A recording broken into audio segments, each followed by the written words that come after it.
이게 좀 문제가 굉장히 많아요. 좀 파고 들어보면 문제가 굉장히 많아요. 왜 안 하는지, 왜 활동지원을 지원을 안 하지? 라고 생각하고 들여다보면 안 할 수밖에 없는 시스템으로 굴러가고 있어요. 거의 최저시급이고요. 서울이나 경기도 이쪽은 대중교통으로 이동이 가능해요. 근데 지방은 무조건 차 갖고 다녀야 되거든요. 기름값이 안 나와요. 그리고 제일 중요한 건 문제인데,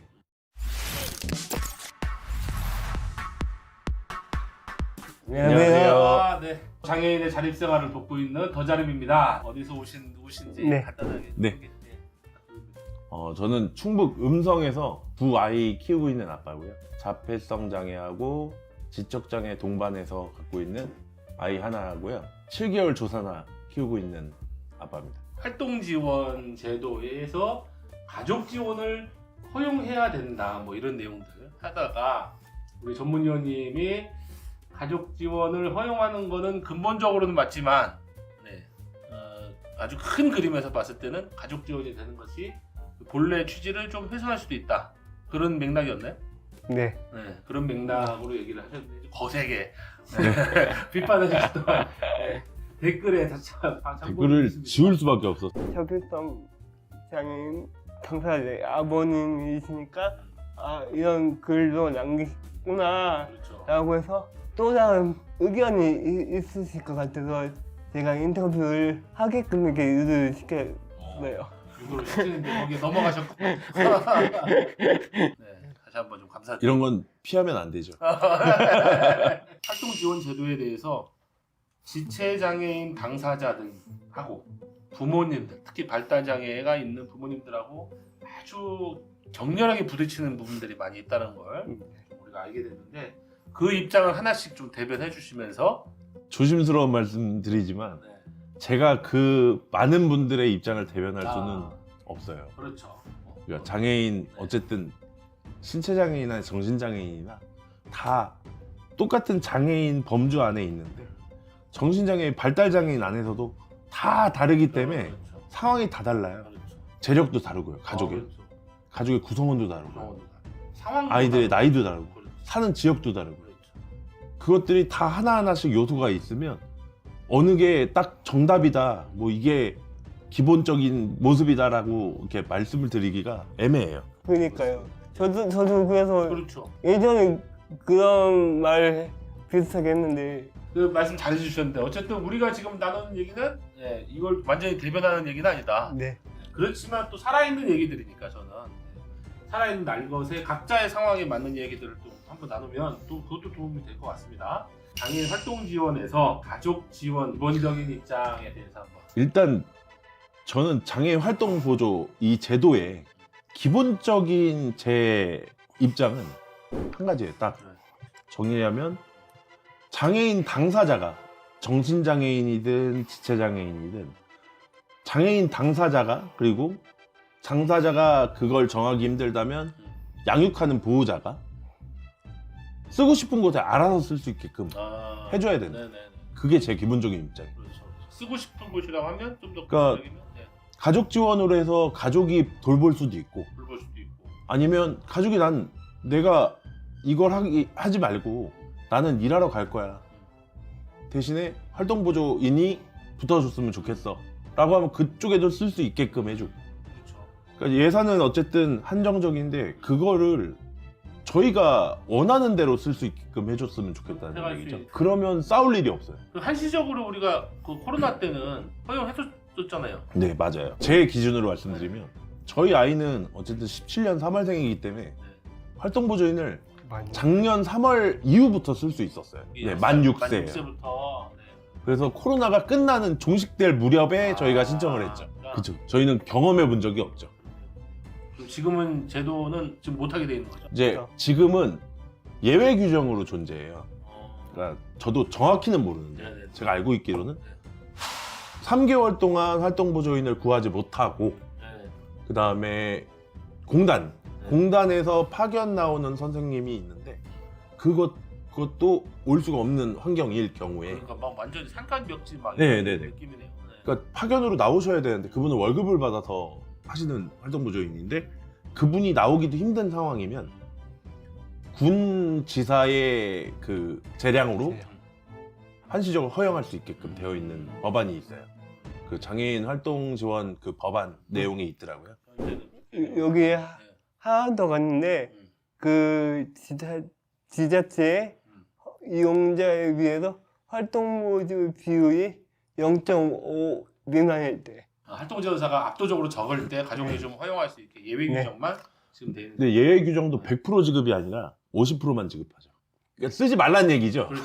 이건 뭔가 손행 느낌. 네, 그쵸. 그거라도 받고 싶은 분들이 많은 거예요. 저희 음성만 해도 음성이 어쨌든 전국 지자체 중에 장애인 비율이 좀 많이 압도적으로 높아요. 서울 제외. 그래요? 서울 경기도에 있는 어떤 시보다도 장애인 비율이 높아요. 왜냐하면 꽃동네가 있어서. 아, 그러네. 꽃동네에 장애인 비율이 높아서. 꽃동네라는 건 장애인 생활시설. 네네. 아주 유명한 생활시설이죠. 그래서 음성군이 제가 알기로는 장애인 비율이 압도적으로 높은 걸로 알고 있어요. 그런데도 네. 장애인 활동보조인이 적어요. 어, 아무래도 시골이다 보니까. 네. 그리고 활동보조인 분들이 대부분 나이가 많으세요. 많죠. 그리고 남자분들이 없으세요. 그렇죠. 대부분 여자분들이 하시고. 네. 남자분들은 저도 이제 저희 어머님께서 활동보조인을 하세요. 지금 현재. 네, 현재.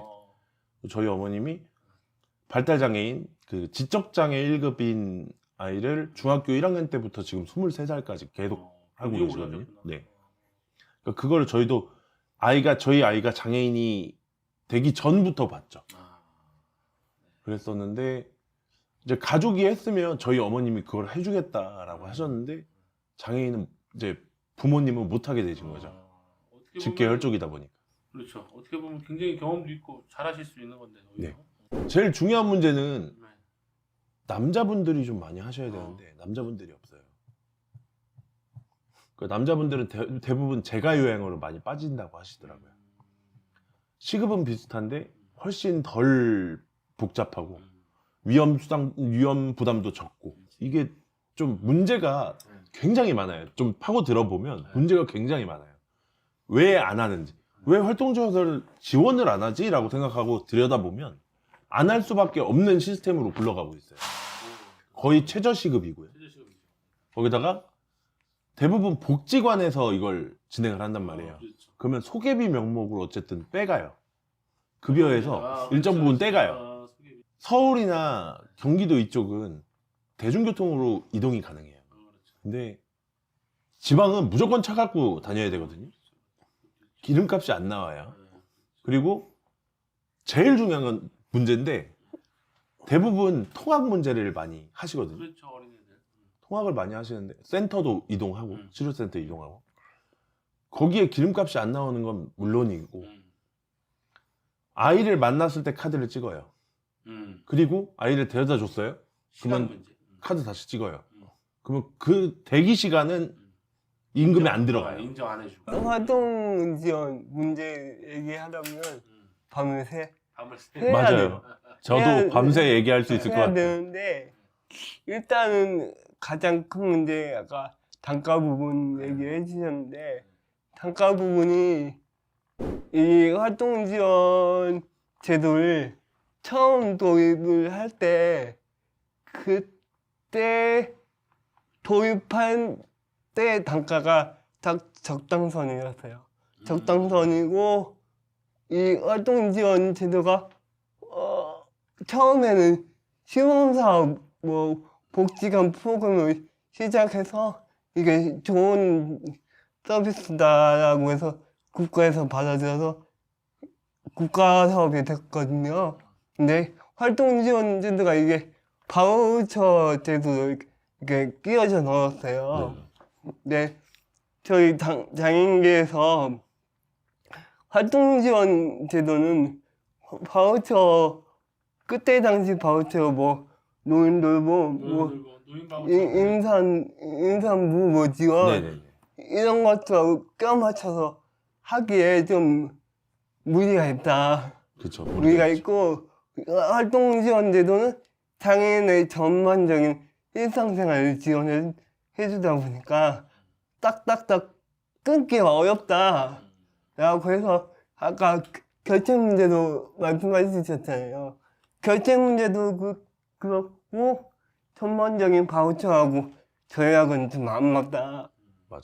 이렇게 했는데 정부에서 무리하게 바우처로 활동 지원을 넣다 보니까 이게 단가 부분을 맞추기 위해서 때 당시 보건복지부가 아니었잖아요. 그 전에는 그건 보건복지부가 아니었어요? 여성가 여성가족부 뭐 소관. 이렇게 짬뽕을 하다 보니까 그때부터 이게 단가 부분이 어긋나기 시작했던 거예요. 그때는 최저시급이 아니었나 봐요. 처음에는. 그때 조금 많았어요. 처음에 시작했을 때 처음에 2007년부터 시작이 됐거든요. 그때 당시에 단가가 8,000원에 활동지원이 6,000원을 가져가게 되었어요. 정확하게 차이 없는데요? 얼마 안 안 올랐죠. 올랐어요. 그러니까 그때부터 이게 어긋나기 시작한 거예요. 물가에 대비해서 활동지원 제도가 다른 바우처에 비해서 똑같이 상승하다 보니까 말 그대로 이게 정부의 일자리 창출 사업으로 전환되기 시작했던 거예요. 아무튼 그래서 요지는 너무 적은 급여와 네. 예, 그다음에 그 안에서도 센터에서 25% 정도 뭐 떼어간다는 느낌으로 근데 그거 갖고도 우리도 얘기 많이 했었어요, 그죠? 그렇게 될 수밖에 없는 구조. 처음에 시작할 때 자립생활센터에서 이 사업을 전적으로 하기 원했어요. 그런데 이 사업을 하려면 전문적 지식도 필요하고 뭐 회계도 필요하고 회계 하다 보니까 자립생활센터가 역량이 갖춰져 있지 않는 거예요. 그래서 처음에는 지역자활센터나 복지관 우선적으로 주고 그 유예기간으로 둬서 그 다음에 자립생활센터가 3순위 이렇게 들어가게 돼서갖고 어찌 보면 이게 좀 중구난방식으로 그래서 활동 지원 제도를 아주 중증분들이 구하기도 어렵고, 그다음에 지방에서도 구하기 어렵고, 그리고 아주 최저 일자리에다가 리스크가 많은 일자리를 만들어졌으니 누가 더 오겠느냐. 하여튼 이런 기본적인 입장은 다 똑같은. 그 물가 상승률에 맞춰서 어느 정도 올려줘야 되는데 그게 반영이 안 되는. 가족 지원하고 좀 상충된 얘기인데 왜 가족 지원을 정부에서 소극적인 안 하느냐. 정부의 입장은 그거예요. 바우처가 선물성도 있고 현금성도 있어요. 맞아요. 그렇다 보니까 부정수급이 굉장히 많이 일어나는 거예요. 저는 그렇게 생각해요. 그게 어쨌든 모든 정책이 순기능이 있고 그렇죠. 안 좋은 면도 있는데 안 좋은 면 하나를 가지고 이거 순기능을 전부 다 감싸서 매도하면 안 되지. 폐기시켜버리면 그거 안 된다고 보거든요. 이게 가족 할부가 안 되는 상황이고 선생님들을 구하기가 힘들고 그렇다 보니까 그렇게 해서라도 선생님들을 자기가 자처해서 하는 거죠. 엄마들끼리 네. 자구책을 마련하는 거죠. 근데 안 좋은 건데 그렇게밖에 될 수 없는 상황도 있다는 걸 알아줬으면 좋겠다는 거죠. 이런 현실을 모르지는 않을 거예요. 이게 지금 되게 오래됐으니까. 그쵸, 알고 알죠. 현실적으로 보건복지부- 어쩔 수 없는 것도. 보험복지보다 저도 찬성의 입장이라고 한다고 했잖아요. 이게 어려운 거가 옛날에 복지 모형으로 회귀될 가능성이 농후하다는 거예요. 개인적으로 떠밀 수가 있다는 거예요. 돈 줬으니까 네. 봐라. 돈 이만큼 줄 테니까. 그쵸, 그렇게 될 수도 있죠. 완전히 넘어갔습니다. 그러면 더 쉽게 하는 방법도 있죠. 그 예외 규정을 좀 완화시키는 50% 주는 걸 100% 늘리면 그건 가능할 것 같거든요. 아니면 대신에 지금 보면 혈족으로 묶여 있어요. 불가능한 사람들이 직계 혈족으로 묶여 있는데 그거를 좀 축소시켜주면 부모는 안 된다. 할머니. 그러면 뭐 할머니 조부모나 뭐 삼촌 뭐 사촌 이 정도로만 돼도 삼촌도 안 돼요 지금? 안 돼요. 그것도 안 돼요. 그래도 이 정도가 완화된 거예요. 네. 옛날에는 8천까지. 이제 음성이라는 지역적인 특색도 있었잖아요. 못 구하고 있었다 한참. 그쵸, 네. 저희가 11월에 신청을 했어요. 작년 어쨌든 11월. 작년 11월에. 올해 3월에 어쨌든 학교에 특수학교에 입학하는데 저희 아이 같은 경우에는 일반 초등학교에서 보기가 좀 어려운 상태였어요. 기저귀도 못 댔고 8살인데. 네, 8살인데 기저귀도 아직 못 댔고 자해도 있고 그다음에 이식증도 좀 있고 거식증도 좀 있고 굉장히 중증 친구죠. 네. 그리고 각성이 굉장히 많이 오락가락해요. 쉽게 설명하면 떼 쓰는 거예요. 떼 쓰는 건데 일반적인 상황에서 아이가 떼를 쓴다고 하면 부모가 어떤 액션을 취함으로써 바뀌게 만들 수 있거든요. 근데 이건 제어가 안 되는 거예요. 근데 8살짜리가 이제 뭐 10살, 12살, 15살, 뭐 고등학생 이런 애들이 6살, 7살 아이들이 떼 쓰듯이 바닥에 누워서 떼 쓴다고 치면 근데 그런 것들이 있는데 대부분의 초등학교는 교실에 화장실이 붙어 있지 않아요. 그렇죠. 발달장애 아이들 같은 경우에 기저귀를 못 떼는 경우면 성인 그 치매 환자들이랑 똑같아요. 성인이랑 똑같이 뭐 2~3살 완전 아기 때 기저귀 가는 식으로 생각하시면 큰 오산이에요. 일단 기저귀가 거의 대형이에요. 저희 하율이가 쓰고 있는 것도 아이들이 쓸 수 있는 기저귀 중에 제일 큰 걸 쓰거든요. 한 팩에 17개 들어가 있는데 3만 원씩 해요. 비싸고. 네. 저희가 한 달에 기저귀값만 80만 원씩 쓰거든요. 어쨌든 그 기저귀를 가려고 하면 아이가 발버둥을 쳐요. 8살짜리가 발버둥을 치면 저희 와이프 같은 경우에는 다리를 잡고 변을 가리려면 어때 다리를 들어 올려야 되는데 애기 다리가 와이프 팔목보다 더 굵어요. 힘이 더 세요. 그 와이프는 기저귀를 못 갈아요. 아예. 아빠만 갈 수 있는데 합조가 안 되면 기저귀 갈던 중에 갑자기 텐드럼이 오거나 그러면 난리 나는 거죠. 뭐 변 파티 그렇게 되면 화장실로 바로 가서 씻겨야 되는데 그렇죠.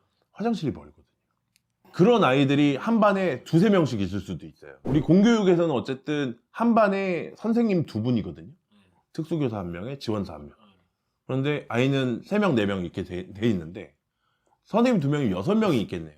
아이들이 6명인데 중증 장애 애가 만약에 3명이 있다. 그러면 이제 뭐 아무것도 못하는 거예요. 그럼 이제 거기는 지옥일 거예요. 지옥. 매일이 지옥일 거예요. 저희 아이 같은 경우에는 원래 배정돼 있는 그 초등학교는 어쨌든 자기 집 근처에 있는 학교로 배정이 되잖아요. 네. 그 학교에 문의해 보니까 이번에 저희 하율이가 들어가면 그 아까 말씀드렸던 그 상황이죠. 한 반에 기저귀 못 가는 애가 6명 중에 3명. 하율이 포함해서 3명이고 2명은 거동을 못 한대요. 그러면 선생님 둘이서 진짜 환장 파티죠. 그래서 특수학교로 지나가게 됐는데 충주로 됐어요. 집에서 40분. 40분 넘게. 차로? 그럼 어떻게 가야 돼요, 거기를? 버스가 와요. 통합버스가 다니는데 다행히 다니는데 아침에 7시 10분에 타야 돼요. 버스. 그러니까요. 타면 다 돌아서 2시간 반 뒤에 학교에 가는 거예요. 네. 작년 기준으로 이제 통합버스 시간표를 보니까 하루에 5시간을 타요. 버스만.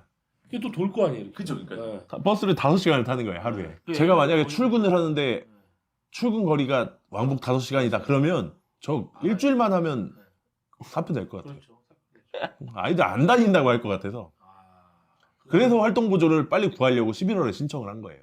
그럼 활동보조 선생님이 구해졌으면 그분이 충주까지 또 그러면 그쵸. 출퇴근을 하려고 그랬어요? 그쵸. 그러니까 처음에 데려다 주고 집으로 오시는 거죠. 아이고야. 그러면 올 때는 이제 버스 타고 오고? 차로, 자기 차차.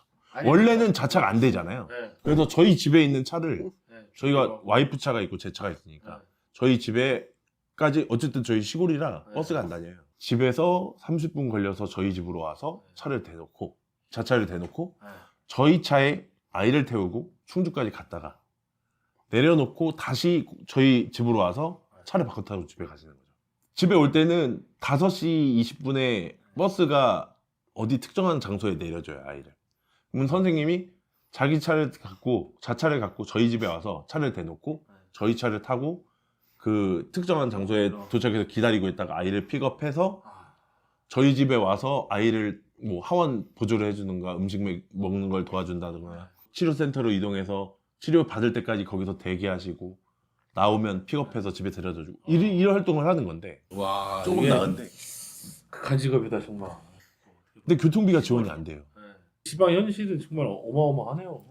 그래서 저희가 구하기가 힘든 이유가 내가 그걸 한다고 생각하고 보면 아까 얘기했듯이 집에서 자차를 타고 저희 집까지 오는 건 나라에서 어쨌든 보조가 좀 나가요. 교통비가. 버스 타고 이동하는 그 금액은 나와요. 네. 근데 자차로 이동할 수밖에 없죠. 버스가 없으니. 자차로 이동해서 태워놓고 저희 차를 타고 가요. 가서 두고 아이를 만났을 때 카드를 찍고 그 다음에 타고 가서 학교에 내려주고 카드를 찍어야 돼요. 그러면 그 뒷시간은 공짜예요. 40분 걸려서 다시 저희 집 와서 차 바꿔 타고 집에 가는 1시간 10분 그 시간은 공짜인 거예요. 너도 모르게 인정을 안 받는. 네. 누가 하려고 하겠어요. 센터에도 저희가 선생님이 저희 집에 왔다가 차 바꿔 타고 아이 픽업해서 센터 가서 센터 도착하면 또 카드 찍고 그러면 센터 끝날 때까지 대기 시간은 또 임금에 포함이 안 돼요. 아무도 하려고 하지 않죠. 그냥 좀 쉬운 친구들 또 옆에 상대적으로 있으면 네, 그렇죠. 그런 거. 아이들 하려고 하죠. 뭔가 자기가 피해보는 것 같잖아요. 똑같이 일하면서. 장애인 활동지원 제도에서의 가족 지원이 꼭 허용돼야 된다. 기본적인 입장은 다 동의하시는 것 같아요. 저 역시 그렇고. 그럼에도 불구하고 이제 우리가 갈등을 빚고 있는 게 활동지원 제도의 궁극적인 목표 또는 뭐 지향하는 바는 장애인 당사자가 지역사회 내에서 독립해서 사는 그 미래의 모습을 지원하는 거예요. 말하자면 쉽게 얘기하면 부모가 사후에는 누가 일상생활을 지원하겠는가의 부분에서 또 갈등들이 있는 것 같아요. 여기 채널이 아니라 좀 더 큰 채널이죠. 발달장애인 부모들 키우는 그 채널이 있어요. 거기 어머님들도 이 얘기를 하셨어요. 똑같이. 그러면서 가족 할부는 안 된다 라고 얘기하셨는데 그 말이 좀 어폐가 있어요. 그러니까 어쨌든 아까 얘기하셨듯이 보건복지부 사람들을 만나면 통계로 얘기한다고 하잖아요. 근데 저희도 어쨌든 그분들이랑 얘기하려면 통계를 들이밀어야 되는 거거든요. 제가 헷갈릴 것 같아서 적어왔어요. 네. 그거 좀 읽을게요. 네. 그러니까 보건복지부 산하 국립재활원에서 2020년 기준으로 국내 자폐성 장애인의 사망하는 평균 연령이 23.8살이에요. 그러니까 24살이 안 돼요. 24세가 안 되는 거예요. 전체 장애인 평균이 76.7살이에요. 그리고 같은 발달 장애인인 지적 장애만 갖고 있는 아이들이 56.3살이에요. 근데 자폐를 같이 갖고 있는 아이들, 자폐만 따로 갖고 있는 아이들은 24세가 아니에요. 평균 최근 5년 동안을 평균을 보니까 2016년에는 19살, 2017년에 24.2살, 그리고 2018년에는 25.1살, 2019년에 19.7살, 2020년에 23.8살이에요. 뭐 등락이 조금씩. 네, 그래도 어쨌든 20대를 넘기지 못해요. 그런데 나중에 일을 걱정하면서 그게 저기 한다는 게 부모가 무슨 의미가 있나? 먼저 죽는다면, 그러니까 부모보다 아이가 먼저 죽는다면 어쨌든 그 처음에 얘기했던 아예 전제 자체가 잘못되고 부모 사후에 살아갈 수 있게끔 활동 지원 제도가 필요하니까 가족 지원보다는 지역사회 내에서 다른 분들이 하는 게 궁극적으로 맞다. 자폐성 친구들은 부모보다 먼저 죽는데 그렇게 얘기할 수 있는 거죠. 자변성 장애인 중에 시설에 거주하는 비율이 많아요. 맞아요. 월등히 높겠죠. 7, 80% 정도 될 거라고 해서 생각을 제가 통계를 자세히 안 봐서 모르겠지만 7, 80%가 거의 맞아요. 시설 생활시설에 거주자. 거주하고 네. 있다고 생각하거든요. 그래서 거기에서는 잘 관리가 안 돼요. 아무래도 부모가 지원하듯이 그것도 조금 저는 부모님하고 같이 산다면 약간 기대 수명이 높아질 수는 있죠. 근데 새로운 탈시설을 얘기하시잖아요. 그러니까 제가 직접 자립생활 센터를 운영하다 보니까 자연스럽게 딸시설 지원 사업을 해요. 하다 보면 시설에 가면 지금 시설은 굉장히 조금은 잘 되어 있어요. 옛날에 비해서 옛날에 비해서 그나마. 그런데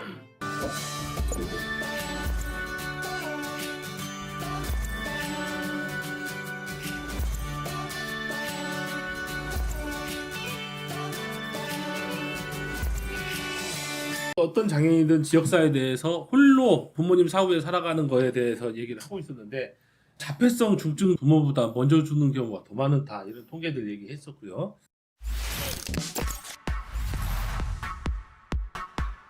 신체장애인들과 정신적 장애인의 가족 지원에 대한 각각의 생각이나 개선점. 제가 생각할 땐 네.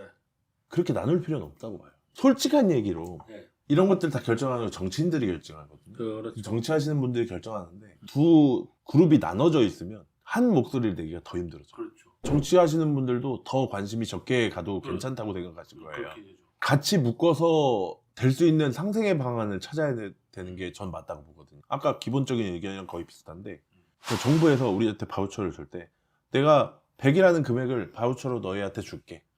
근데 이거를 A라는 데, B라는 데, C라는 데, D에 대해서 사용할 수 있어. 근데 거기서 너희들이 사용하면 돼. 대신에 다른 데서 사용하려면 다른 바우처를 또 신청해야 돼. 라는 방식이거든요. 그렇죠. 지금. 근데 그럴 필요 없이 그 어떤 장애인은 신체 장애인 중에 뭐 교육을 따로 필요가 없는 장애인들 같은 경우에는 활동 지원사로 모든 그 바우처를 다 쓸 수도 있는 거고, 아니면 뭐 교육도 필요 없고 활동 지원사도 필요 없고, 나는 그 자립을 하려는데 제도화되는 그 틀에 들어가서 현금성 지원을 난 원해. 그러면 그 바우처를 현금으로 바꿔서 사용할 수 있게끔 하고, 그다음 발달장애인 같은 경우에 우리는 교육이 더 우선이야. 그럼 교육적으로 많이 그 바우처를 할애해서 사용할 수 있게끔, 그러니까 바우처를 전체를 다 한 묶음으로 하고 너희들이 알아서 쓰게끔 해.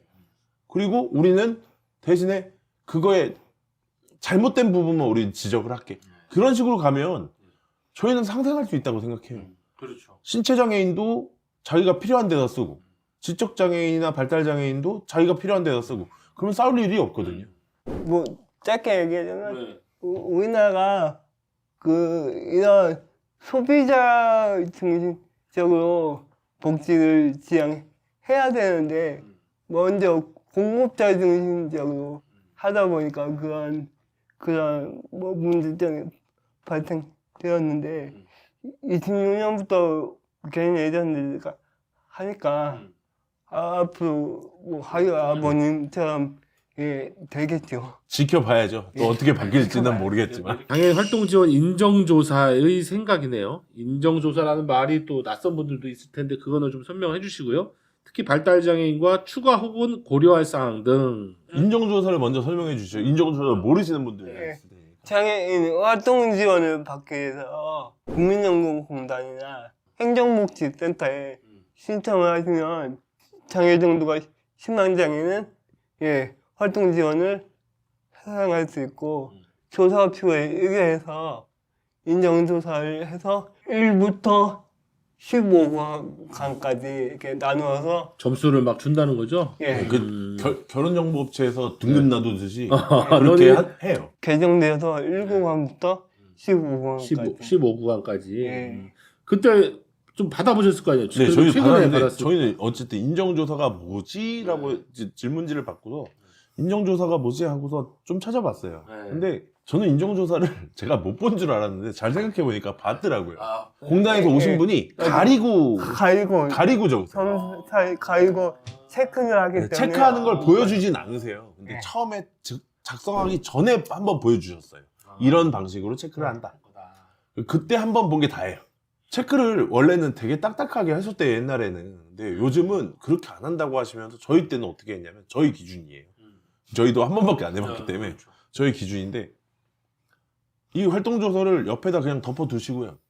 그 저희랑 저희 부모들, 아이는 여기 놀고 있고, 그 조사하시는 분 앉아 계셔서 그냥 메모지 한 장 두시고, 아이가 지금까지 커왔던 얘기들, 어떤 부분이 문제가 있고 어떤 부분이 좀 잘 케어했으면 좋겠다, 어떤 걸 원하시냐, 어떤 걸 뭐 그런 것들을 다 메모장에 적으시더라고요. 서술식으로.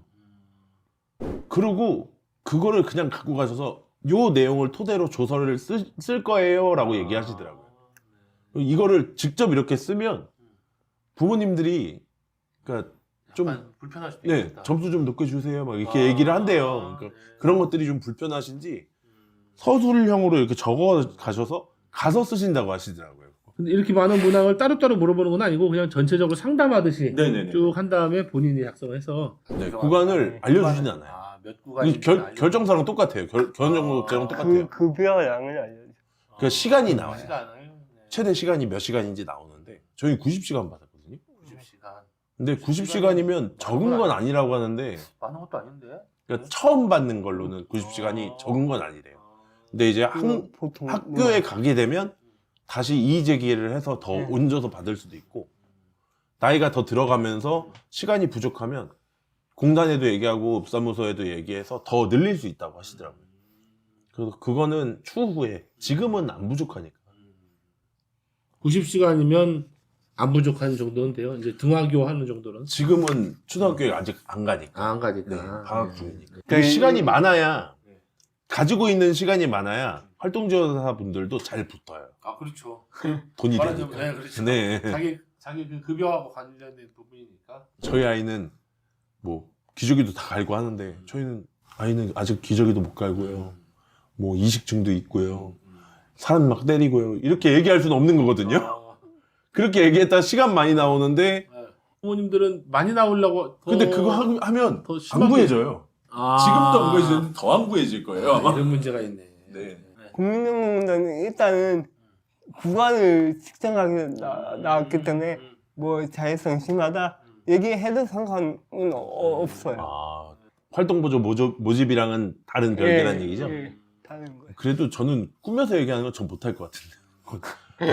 거짓말이잖아요, 어쨌든. 궁금하신 분이니까. 되게 양심적. 양심적이시니까. 저는 그거 좀 덜 받더라도 할 줄 아는 게 좀 있었으면 좋겠어요.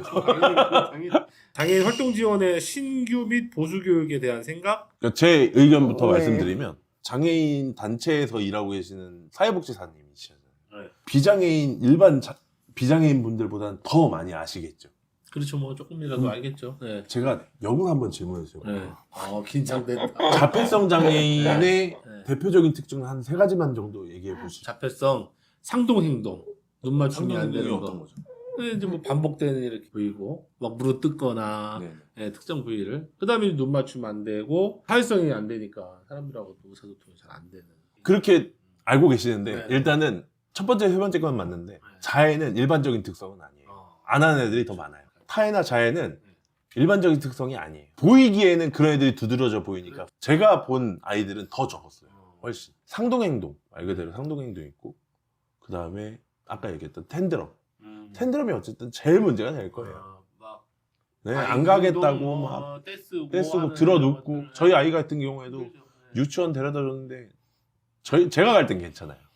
근데 저희 부모님이 가도 안 내리겠다고 버티거든요. 지금 8살짜리 남자애가 조수석에 앉아서 안전벨트를 차고 있어요. 얘를 내려서 데리고 가야 되는데 손을 잡고 안전벨트를 풀르면 지가 다시 꽂아요. 풀르면 꽂고 풀르면 그거 계속 하다 보면 진이 빠져요. 버티는 게 걔네들은 제가 볼 때는 걔네들이 죽이러 가는 것처럼 보이나 봐요. 그러니까 도살장 끌려가는 돼지소처럼 진짜 필사적으로 버텨요. 진짜 막 피가 막 서요. 막 이렇게 핏줄이 막 서게 버티거든요. 그런 애들을 힘으로 데리고 가야 돼요. 그러면 저희 어머니 같은 경우에 한번 데리고 갔다가 몸살이 나시더라고요. 그런 것들도 염두에 두고 시작해야 된다는 거죠. 그러니까 활동지원사분들을 구하기가 되게 힘든데 하신다고 오셨어요. 첫날 데리고 갔어요. 아이들이 어쨌든 처음 보는 사람이랑 관계를 맺어야 되는 건데 사회성 떨어지는 아이들이 관계를 맺어야 되는데 데리고 갔는데 첫날 하고 못하겠다 안 볼래요 하면 또 다른 사람과 관계를 맺어야 되는 거거든요. 정말 어려움이 있는 아이들인데 그러니까 그런 것들은 어쨌든 지양해야 되는 부분이고 그런 것들이 초기 교육에 이루어져야 된다는 얘기죠. 장애 특성을 알아야 되는 거예요. 전문성에 관련된 부분이네요. 네. 근데 이제 신체 장애인 분들을 뭐 비하려는 내용도 아니고 비약하려는 내용도 아닌데 제가 느낀 바로는 저 어쨌든 고등학교 대학교 때 봉사활동 나가서 이렇게 뵀을 때 왜 그러세요? 아니 다리가 불편하신 장애인 분들이 5분이 쭉 앉아 계셨어요. 다 똑같이 왼쪽에 그러니까 편마비가 있으신데 손은 좀 그나마 움직이시고 다리를 못 쓰시더라고요. 그래서 의족이 아니라 이렇게 클러치. 예, 클러치라는 거였나요? 네. 그걸 하고 돌아다니시는데 부축도 해드리고 이렇게 했었어요. 근데 그분 5분들은 한 명이 붙어서 하는데 다 똑같이만 보조해주면 돼요. 근데 발달 장애는 안 그래요. 자폐 스펙트럼 장애거든요, 이름이. 스펙트럼처럼 진짜 다 달라요, 아이들. 그렇죠. 특성이 다 달라서 어떤 아이는 뭐 큰 소리에 놀라기도 하고 어떤 아이는 작은 소리에 놀라기도 하고 그렇죠. 어떤 애들은 불빛이 깜깜한 걸 좋아하고 어떤 애들은 밝은 걸 좋아하고 다 다르거든요. 근데 특성을 모르고 들어가면 답이 없어요. 근데 이제 신체 장애인 분들은 어쨌든 그 불편한 부위에 따라서 지원을 해드리면 되는 건데 발달 장애인 같은 경우에는 세세하게 다 다르다 보니까 그것들을 초반에 교육하는 한 번으로는 충분하지 않을 거라고 봐요. 그렇죠. 그러니까 그 아이가 매칭이 되면 그 아이의 특성에 대한 교육이 좀 들어가야 된다고 봐요. 활동 지원사 보수 교육이나 신규 교육 때도 가끔 저는 고민이 되는 게 그래서 세세하고 아주 어렵다는 부분까지 얘기해 줘야 되는가. 더 안 하려고 하시죠. 그러니까요. 근데 활동 보조 교육을 받고 거의 활동 보조를 안 하시는 분도 굉장히 많대요. 교육만 받고 안 하시는 분. 그래서 그것도 늘 고민이긴 한데 진짜 개인별로 교육을 시켜주긴 해야 될 것 같아요. 다 다르니까 정말. 무분별 매칭이 심하기 때문에 맞아요. 아까 뭐 여쭤보셨잖아요. 거기 대부분 대답 못해요. 어떤 장애에 대해 특성을 좀 알고 있느냐 할 때. 그게 발달장애인이건 신체장애인 지체장애인 중에도 근육장애인의 특징을 말해보세요. 이것도 몰라요. 맞아요. 그죠.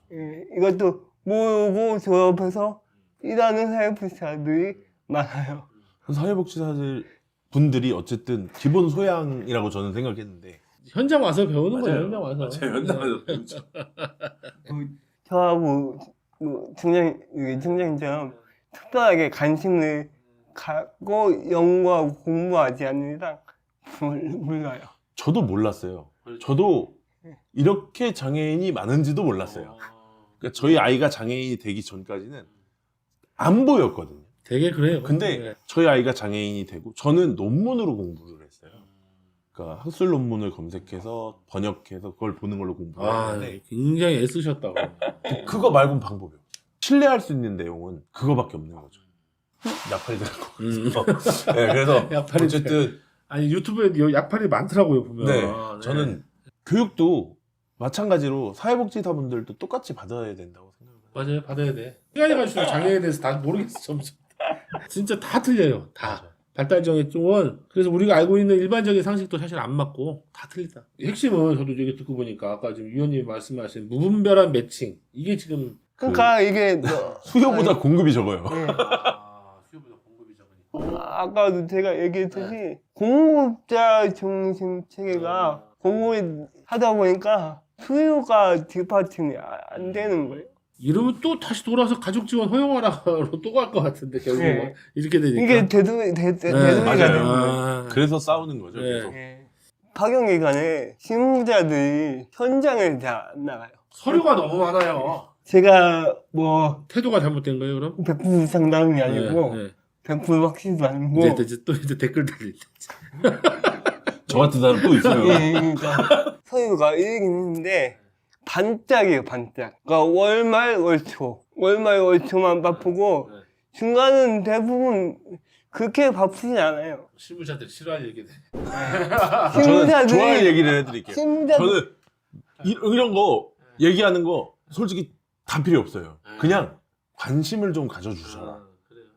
예, 관심만 좀 가져주시면 될 거예요. 그러니까 제가 하고 있는 말이 그거예요. 네. 그렇죠. 관심만. 그때 그 월말 월초 빼고 그 나머지 시간에 이용자를 한 번 더 방문해야 저 이렇게 강조를 했거든요. 지금 어떤 서비스 받고 계신지 앞으로의 계획도 한번 얘기해 주세요. 복지 서비스가 이게 차상위 계층이 받을 수 있는 지원은 굉장히 많아요. 뭐, 기초생활 수급자나 네, 차상위까지. 수급자나 차상위 계층이면 받을 수 있는 서비스가 굉장히 많아요. 장애인 가족을 데리고 있고 저희가 가족이 차상위 계층이거나 기초생활 수급자거나 그러면 지원받을 게 많아요. 근데 차상위 계층에서 조금만 벗어나면 받을 게 거의 없어요. 어려운 일이라는 건 아는데 저희 아이 휠체어 타거든요. 휠체어 타요? 잘 뛰어다니는데 휠체어 타요.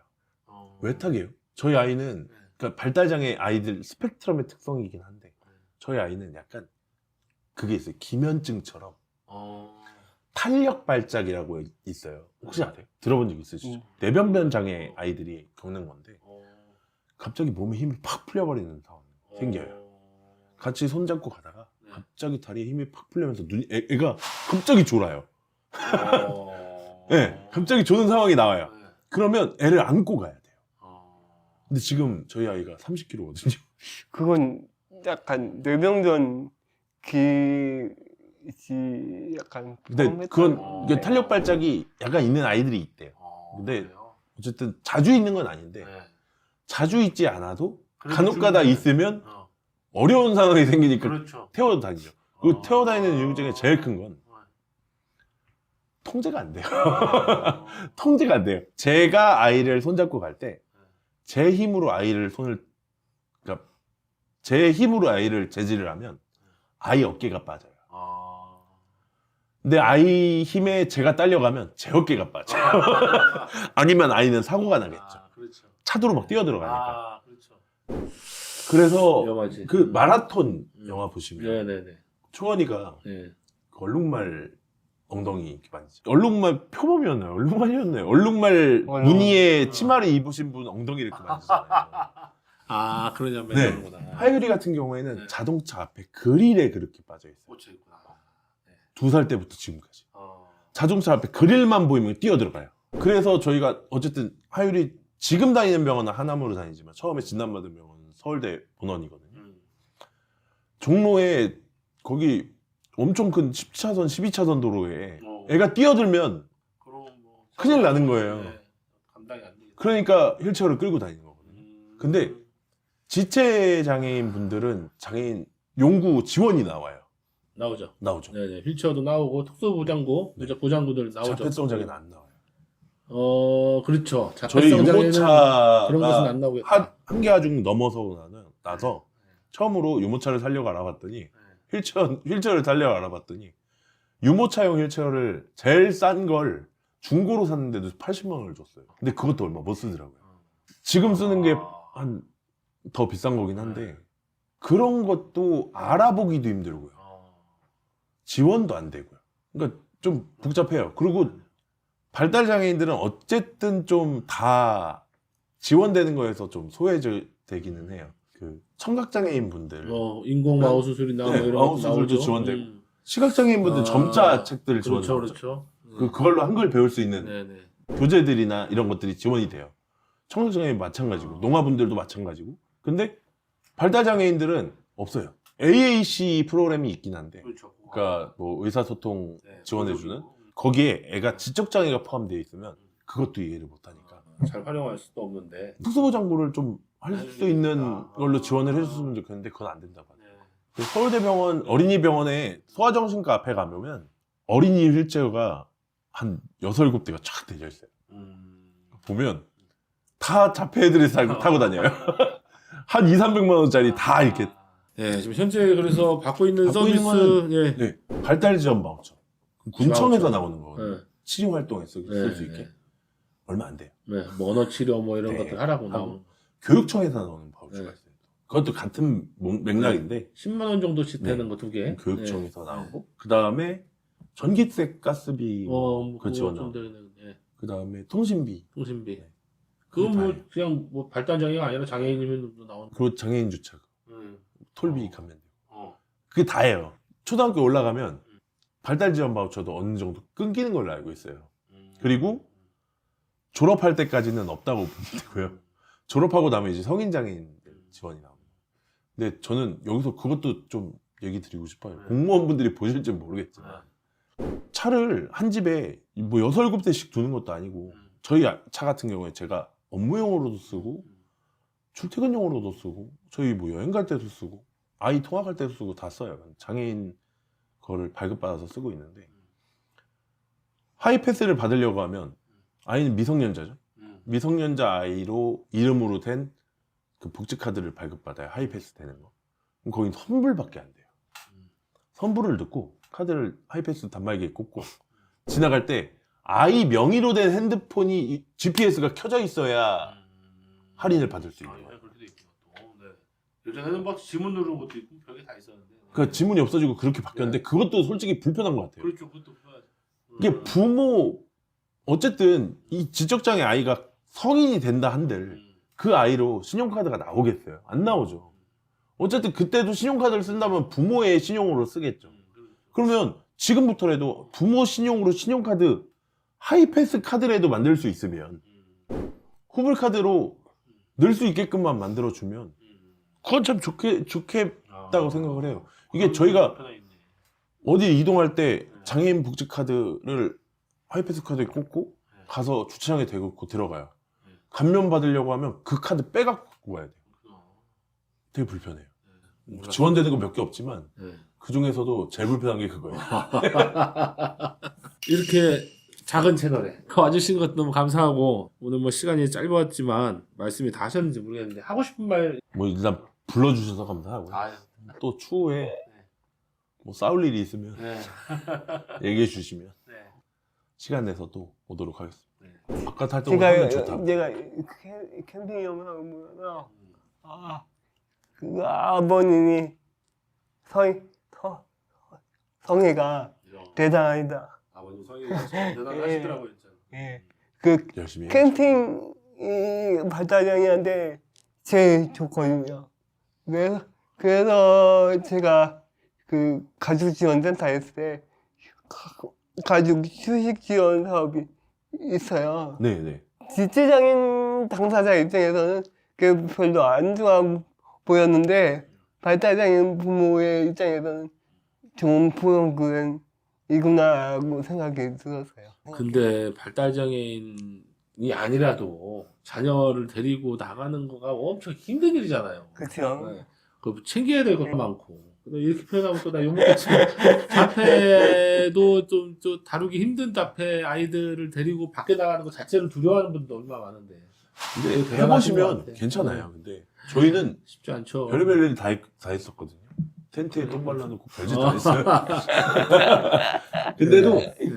해보면 그때만 느낄 수 있는 추억들이 있더라고요. 어쨌든 저희가 유튜브를 시작한 것도 첫 번째는 기록용이에요. 얘가 나중에 20살이 됐을 때 이땐 이랬지. 그렇죠. 그걸 추억할 수 있게끔 남기자, 아카이브를 만들자라고 해서 했던 게 첫 번째고, 두 번째는 그래도 비장애인인 부모들이 보고 저런 특성을 가진 아이도 있구나 라고 생각하고 장애인들의 어쨌든 보는 시각이 좀 넓어졌으면 좋겠다라는 생각에 하게 했는데, 오늘은 그래서 하율이 아버님 그 댓글로 만난 아주 소중한 인연이 될 것 같은데 장애인 활동 지원 제도에 대해서 못다 했던 얘기들 추가로 좀 나눠봤어요. 그 가족 지원의 찬성의 입장을 잘 들었고요.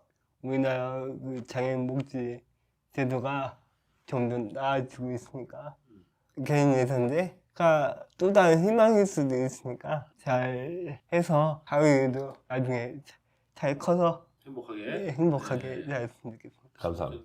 네, 하율이 아버님, 이장현 위원님 이렇게 모여셔서 활동 지원 제도에 대해서 얘기했습니다. 다음 시간에도 또 얘기를 했으면 좋겠고 다음에 라이브 한번 하시죠. 여과 없이 마찬가지네. 모든 걸 네. 다 얘기할 수 네, 좋습니다. 다음에 뭐 라이브 한번 그러면 2024년에 같이 준비를 해보겠습니다.